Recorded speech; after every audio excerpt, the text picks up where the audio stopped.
Life అంటే అందరికీ చాలా ఎంతూజియాజం ఉంటుంది. లైఫ్లో మన జీవితంలో ముందు ముందు ఏం జరుగుతుంటుందో అసలు తొందరగా తెలుసుకోవాలనిపిస్తుంది. ఉదాహరణకి మన లైఫ్ ఎండింగ్ లోపు మనం ఏమేం చేస్తుంటామో, ఏమేమి అచీవ్ చేస్తామో, ఏమేమి ఎక్స్పీరియన్స్ అవుతామో, గుడ్ బ్యాడ్ అన్నీ ముందే తెలుసుకోవాలి. మన లైఫ్ గురించి మనకు అంత క్యూరియాసిటీ ఉంటుంది. యాక్చువల్గా అది అవసరమా? ఇన్ఫ్యాక్ట్ జీవితంలో మూమెంట్స్ చాలా ముఖ్యం. అంటే ఎన్ని మూమెంట్స్ మనం లీవ్ చేసాం, దాన్ని ఎంత వైబ్రెంట్గా మనం బతికాం. ఎవ్రీడే ఆ మూమెంట్స్ కోసమే మనం బతకాలి. అంతేగాని ఫ్యూచరిస్టిక్గా ఆలోచిస్తూ మన ఫ్యూచర్ ఎంత ఉంటుంది, ఎలా ఉంటుందని. వరల్డ్లో దొరికే ఏది కూడా ఫ్యూచర్ పీస్ఫుల్గా హ్యాపీగా ఉంటామని కాదు. ఈ రోజున్న క్షణాన్ని, ఈ రోజున్న లైఫ్ని ఎంత పీస్ఫుల్గా, ఎంత హ్యాపీగా, ఎంత వైబ్రెంట్గా, ఎంత ఇంపాక్ట్ఫుల్గా, ఎంత ఇంటెన్స్గా జీవించాం, అది చాలా ఇంపార్టెంట్. మీరు గమనించండి, చాలామంది లైఫ్ని బిల్డ్ చేసుకుంటూ వెళ్తూ ఉంటారు.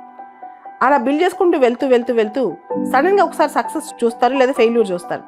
ఒక మాట చెప్తాను, లైఫ్లో చివరిని వచ్చే సక్సెస్ ఫెయిల్యూర్ కాదు, లైఫ్ని మనం ఎలా బిల్డ్ చేసుకుంటూ వెళ్ళేది చాలా ఇంపార్టెంట్. ఆ బిల్డ్ చేసే దారిలో మనకు ఎదురైన అనుభవాలు చాలా ఇంపార్టెంట్.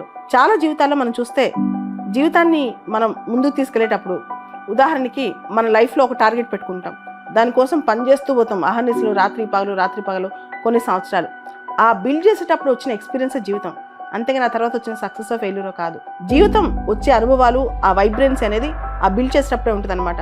మీరు చూడండి, సచిన్ టెండూల్కర్ కావచ్చు, విరాట్ కోహ్లీ కావచ్చు, లేదా ఇన్ఫోసిస్ నారాయణమూర్తి గారు కావచ్చు, వీళ్ళు ఎవరైనా సరే, అంతెందుకు ప్రైమ్ మినిస్టర్ మోడీ గారు కూడా కావచ్చు, వాళ్ళు లైఫ్లో ఒక స్టేజ్కి వచ్చేదాకా వాళ్ళు దానికోసం ఎంత ప్రయత్నించి ఉంటారు, ఎంత ఫైట్ చేసి ఉంటారు, ఎన్ని అవమానాలు భరించి ఉంటారు, ఎంత బిల్డ్ చేసుకుంటూ ముందుకెళ్ళి ఉంటారు, ఎన్ని సాక్రిఫైసెస్ చేస్తుంటారు.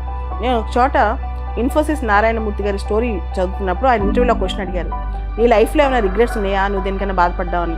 ఆయన వాళ్ళ పిల్లల బాల్యాన్ని తను సరిగ్గా చూడలేకపోయారంట. ఎప్పుడు కూడా వాళ్ళ అమ్మాయి ఎంతో ఎక్కువ ఉండేది కాదంట. ఎందుకంటే ఆయనకి వాళ్ళ వైఫ్కి జాబ్తో వాళ్ళ చిన్న పాపని వాళ్ళ అమ్మమ్మ వాళ్ళ ఇంట్లో ఉంచేసేవాళ్ళంట. ఆయన చెప్పేవాళ్ళు, ఇంత కెరీర్ నేను బిల్డ్ చేసుకున్నాను, ఇంత చేశాను, కానీ నేను కోల్పోయింది ఏంటి తెలుసా, నా పిల్లల బాల్యాన్ని, వాళ్ళు ఎలా గ్రో అయ్యారని నేను చూడలేకపోయానని. చాలామందికి చాలా ఎక్స్పీరియన్సెస్ వస్తాయి. అది నెగిటివ్ ఎక్స్పీరియన్సెస్ ఉంటాయి, పాజిటివ్ ఎక్స్పీరియన్సెస్ ఉంటాయి. నెట్వర్త్ అంటే అది ఎన్ని వేల కోట్లు, ఎన్ని లక్షల కోట్లు అని కాదు.